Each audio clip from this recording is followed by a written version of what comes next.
Oke, assalamualaikum warahmatullahi wabarakatuh. Oke, minggu-minggu lalu ya kita sudah mempelajari DC-DC converter, khususnya adalah buck converter, bus converter, dan juga chuck converter. Nah, intinya adalah penggunaan switching ini bisa kita aplikasikan untuk baik aplikasi untuk step up converter maupun step down converter ataupun bahkan reverse polarity ya. Jadi untuk membalikkan polaritas ya. Misalnya inputnya positif, keluarannya bisa negatif.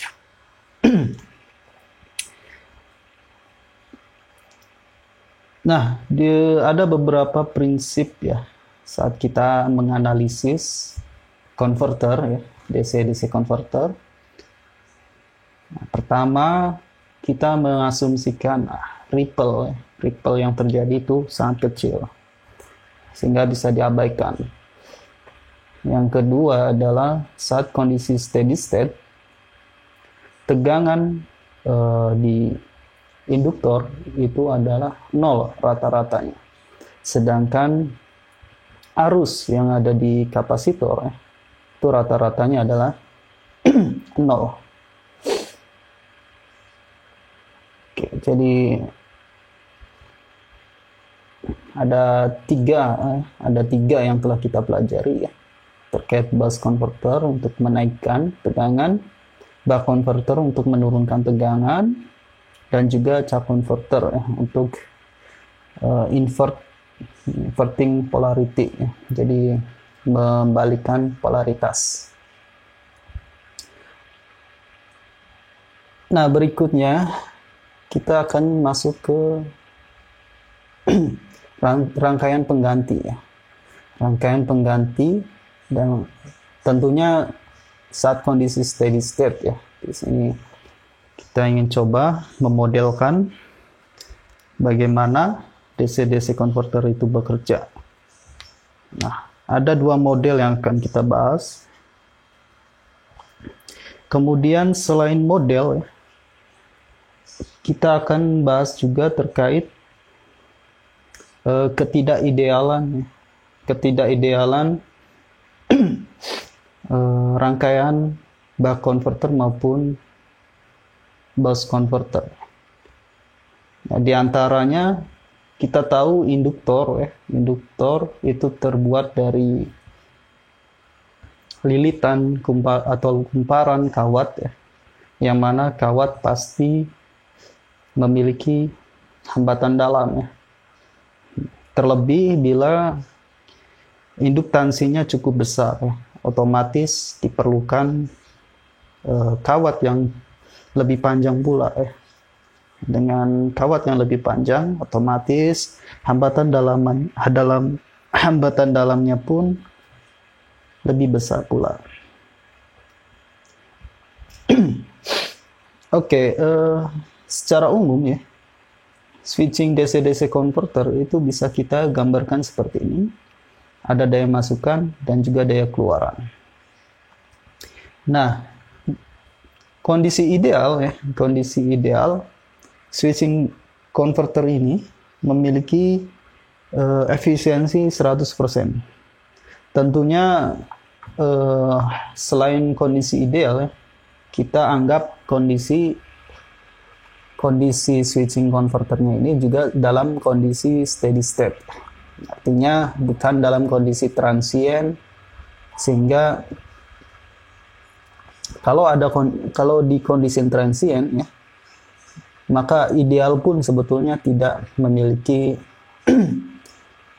efisiensi 100%. Tapi kalau dalam kondisi steady state ya, untuk komponen-komponen ideal itu bisa menghasilkan efisiensi yang 100%. Oke, karena ini konsep ideal ya, konsep ideal, maka daya masukan itu akan sama dengan daya keluaran.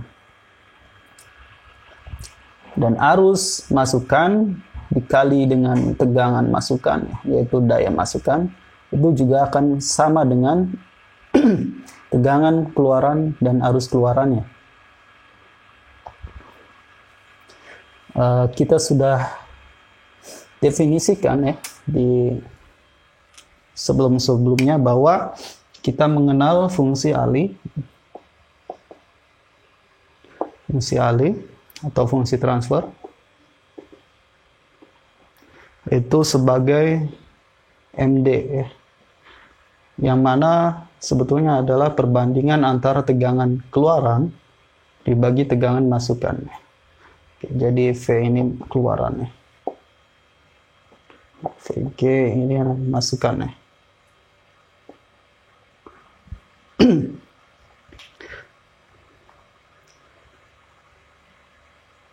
Tegangan keluaran dan tegangan masukan sebagai fungsi.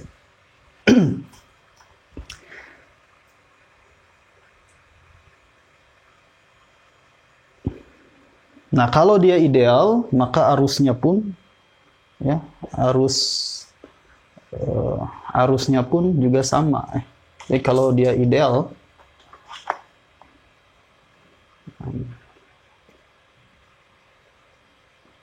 arus keluaran dibagi arus masukan.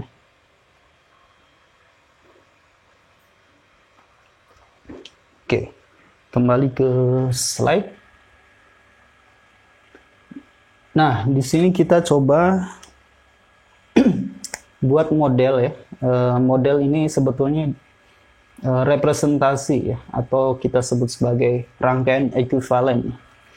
Nah, rangkaian ekuivalen di sini yang dimaksud adalah untuk merepresentasikan DC-DC converter ya.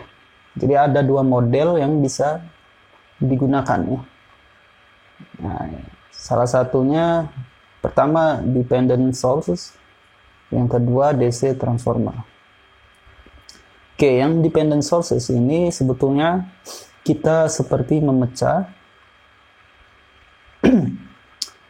konverter itu menjadi dua bagian. Ya. Pertama bagian sumber, ya. Di sini ada bagian sumber. Kemudian ada bagian output. Nah, bagian sumber ini bisa berperan sebagai current source, ya, jadi sumber arus. Juga sebetulnya bisa juga sebagai voltage source, ya, jadi sumber tegangan. Nah, sebaliknya di keluarannya ini akan menjadi sebagai voltage source. Ya. Ya, tentunya jika inputnya ini voltage source, maka outputnya sebagai current source. Jadi salah satu current source, salah satunya voltage source ya. Intinya seperti itu. Nah, yang dimaksud dengan dependent sources itu adalah sumber yang saling bergantung ya. Jadi sumber tegangan di sini sebetulnya bergantung pada sumber arus yang di sini. Di sini menghasilkan arus MD kali I. Nah, di sini menghasilkan tegangan MD kali VG atau sebaliknya ya. Bila di sini MD kali VG, ya, maka di sinilah yang MD kali I-nya. Nah, kemudian ada DC transformer. Nah, DC transformer ini kita merepresentasikan DC converter ya. Itu seperti halnya dengan transformer ya. Jadi seperti converter linear. Kita tahu switching converter itu ya switching ya, namanya juga switching, maka dia bukan converter linear. Nah, tapi bisa juga kita analogikan. Jadi kita representasikan dalam bentuk DC transformer. Jadi seperti halnya dengan converter linear. Nah, tentunya oke, masih ingat ya bahwa kita kembali melihat prinsip kerja dari transformer ya. Transformer itu memiliki dua kumparan ya. Setidaknya 2 kumparan. Yang pertama kita sebut sebagai kumparan primer. Ini adalah kumparan primer. Yang sebelah kanan itu adalah kumparan sekunder. Anggaplah kumparan primer ini memiliki N1 kumparan. Jadi ada N1 kali lilitan ya. Kemudian sekunder ini ada N2.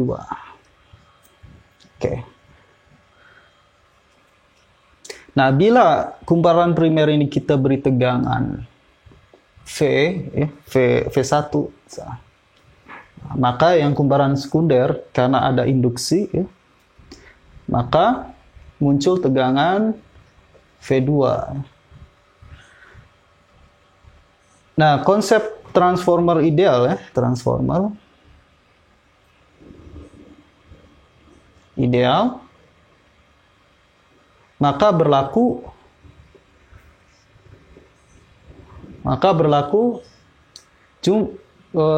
perbandingan tegangannya ya, V1 per V2 ini akan sama dengan perbandingan kumparannya. Jadi kalau kita bayangkan, kalau kumparan di sini sedikit ya, dan kumparan di sini banyak, maka kumparan yang banyak ini dengan menerima flux magnetik yang sama, karena kumparannya lebih banyak, ya, maka dia akan menghasilkan GGL yang lebih banyak pula. Artinya tegangan akan sebanding dengan jumlah lilitannya, ya. Sehingga di sini tegangan itu akan sebanding dengan N1, N2. Nah, kita sudah mengenal ini ya dalam transformer. Kalau misalkan perbandingannya 1 dibanding 10 ya, maka kalau ini tegangannya 5 volt,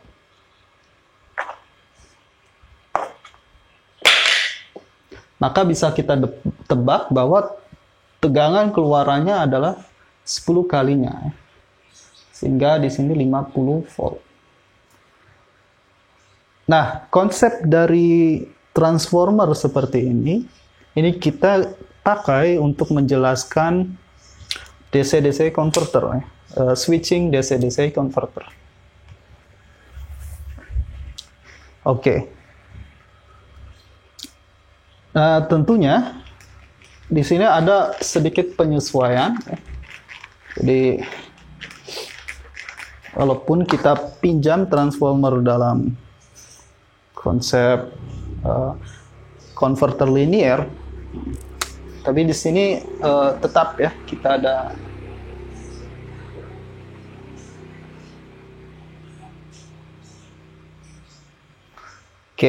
pertama ini adalah DC, ini adalah transformer.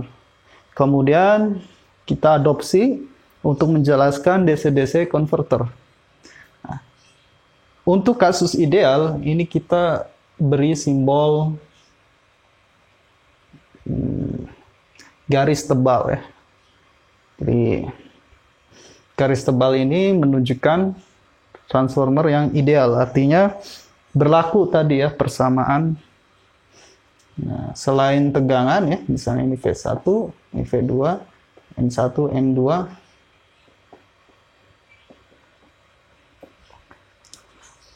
Nah, sedangkan untuk arus berlaku sebaliknya ya.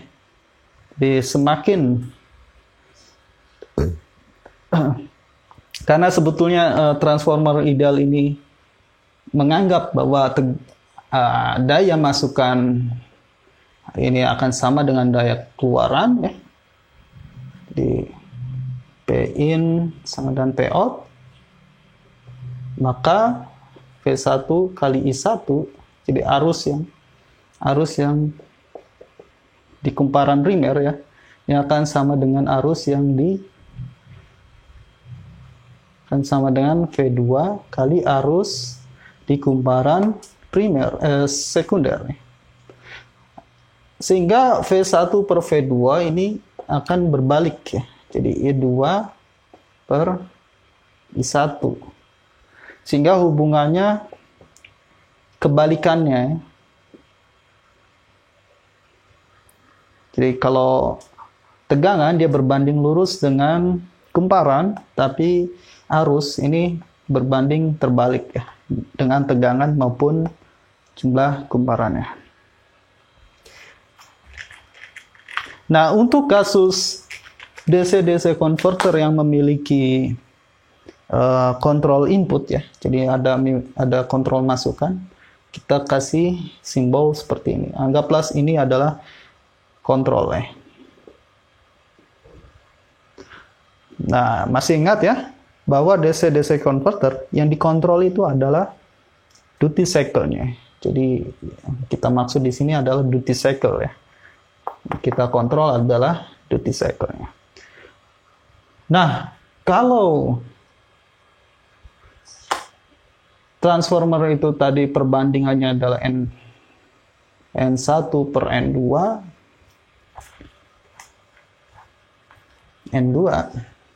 ini akan sama dengan tegangan V1. Oke, masih ingat bahwa definisi dari fungsi Ali ya. Fungsi Ali itu adalah MD sama dengan tegangan keluaran dibagi tegangan masukan. Nah, tegangan keluaran di sini dalam hal ini V2 ya. Tegangan masukannya adalah V1. Sehingga V1 dibagi V2 itu adalah ya, kebalikannya berarti per MD. Oke ya. Jadi secara umum untuk DC-DC converter ini bisa kita representasikan dalam bentuk transformer ya, dengan perbandingan jumlah kumparannya itu adalah 1:MD ya. Jadi ini bisa kita ganti sebagai 1:MD. Oke ya.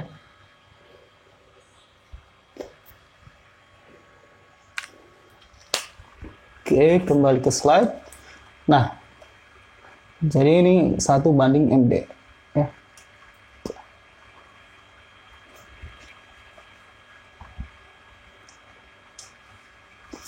Oke, jadi untuk kasus ideal ya, konversi ya, faktor konversi, ini efisiensinya adalah 100%, yaitu daya keluaran sama dengan daya masukan. Kemudian rasio konversi ya, rasio konversinya atau fungsi Ali ya, atau juga kita sebut sebagai fungsi transfer ya, itu bisa dikontrol ya, melalui duty cycle. Jadi ingat ya, MD ini kan fungsi D ya, fungsi duty cycle. Yang mana duty cycle tentunya bisa kita kontrol ya. Baik kontrolnya secara otomatis ya. Artinya kalau kontrol otomatis dia perlu feedback ya. Atau manual ya. Jadi adjustable-nya secara manual. Kita misalnya memutar resistor variabel ya, atau dengan cara lainnya. Oke. Nah, solid line, nah ini tadi ya, menunjukkan transformer ideal.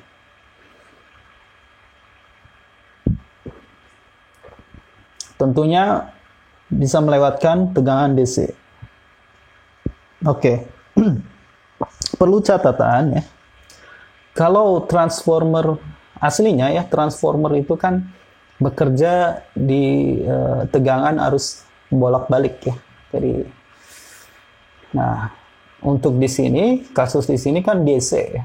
Nah, anggaplah dengan adanya simbol ini, simbol garis ini, anggaplah si transformer ini bekerja di mode DC ya. Nah, maka di sini kita sebut DC transformer model.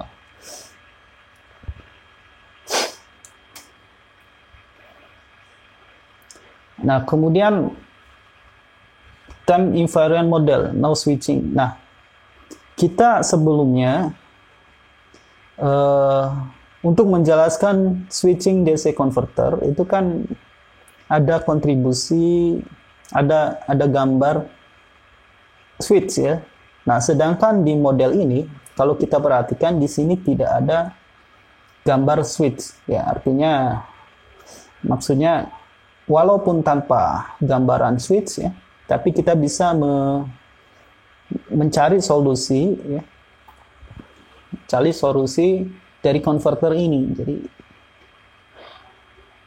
Jadi dengan menggunakan transformer DC transformer model ini juga kita bisa menjelaskan kinerja dari switching converter. Walaupun di sini tidak ada komponen switch yang digambarkan. Oke, ilustrasinya seperti ini. Misalkan kita punya switching DC-DC converter seperti ini. Nah, ini bisa kita gambarkan dalam bentuk model transformer, DC transformer. Nah, kalau kita perhatikan dari bentuk, tentunya di sini kalau kita bongkar ya isinya, ini kan di sini pasti ada switch ya. Nah, kalau kita analisis ya perlu perhitungan lebih lanjut ya. Nah, kalau kita perhatikan, kalau dalam bentuk model transformernya, maka ini bisa kita langsung solve ya. Untuk misalnya di sini ada hambatan dalam dari sumbernya.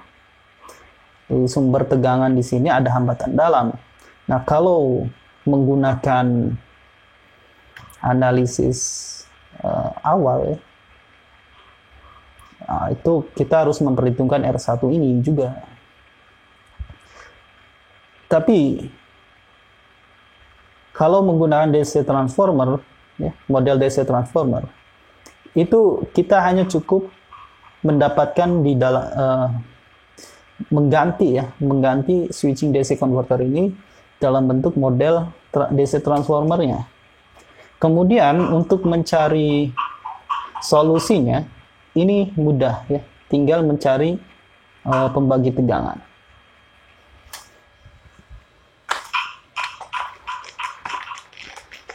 Oke, jadi kalau kita perhatikan ya, kalau misalkan kita punya sumber tegangan ya, itu memiliki hambatan dalam, anggaplah R1. Jadi ini R1. Kemudian ini bagian DC-DC converternya ya.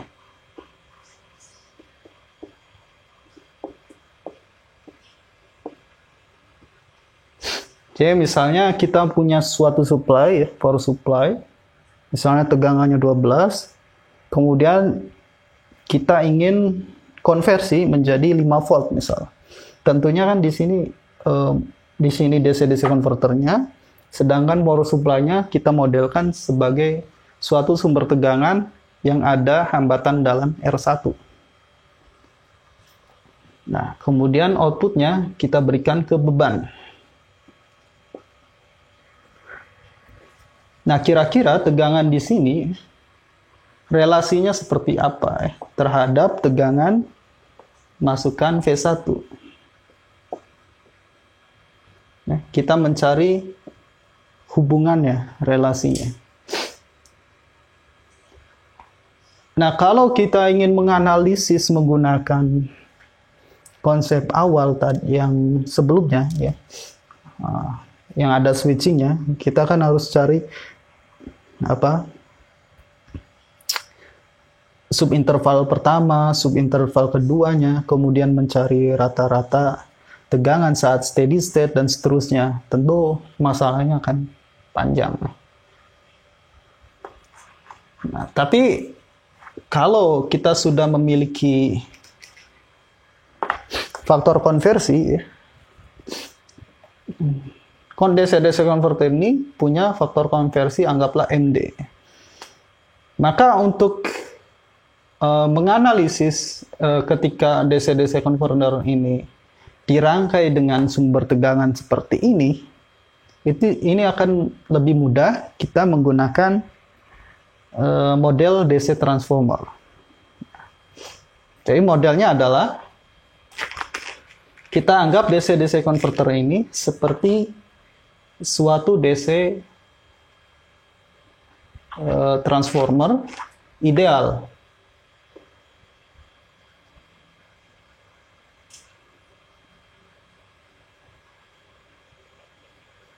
Oke, ideal ya.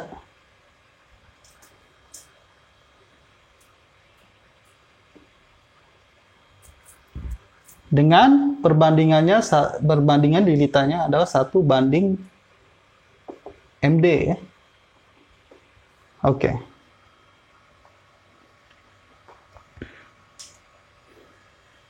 Oke, anggaplah tegangan input di sini, tegangan input di transformer ini adalah VG. VG. Kemudian tegangan outputnya anggaplah V.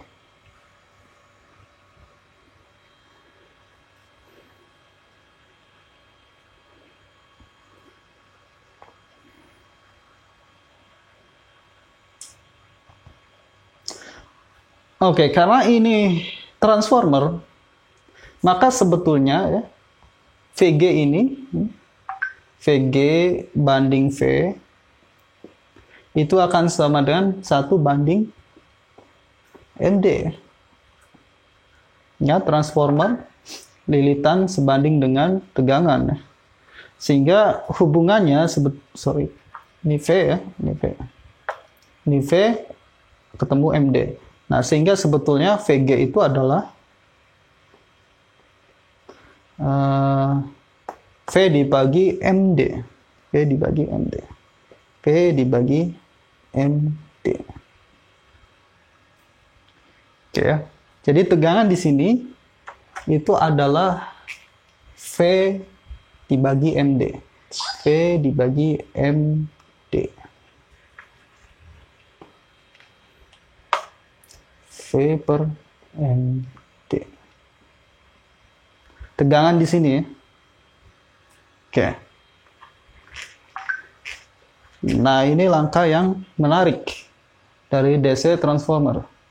Yaitu karena ini tegangan, ini kan terpisah ya, sebetulnya ini terpisah. Ini primer, kumparan primer, ini kumparan sekunder. Nah, ini bisa kita seolah-olah gabung ya. Seolah-olah kita gabungkan dengan cara membuat tegangannya sama ya. Ini kan di sini di kumparan sekunder ini tegangannya V. Tegangannya V.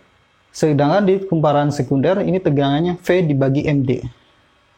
Nah, bagaimana caranya agar tegangan di sini, tegangan di primer dan tegangan di sekunder sama? Yaitu dikalikan MD. Jadi ini dikali MD. Jadikan V ya. Kalau ini dikali MD, jadikan V. Jadinya V dan V sama ya. Sehingga bisa digabung. Tentu ada konversi ya.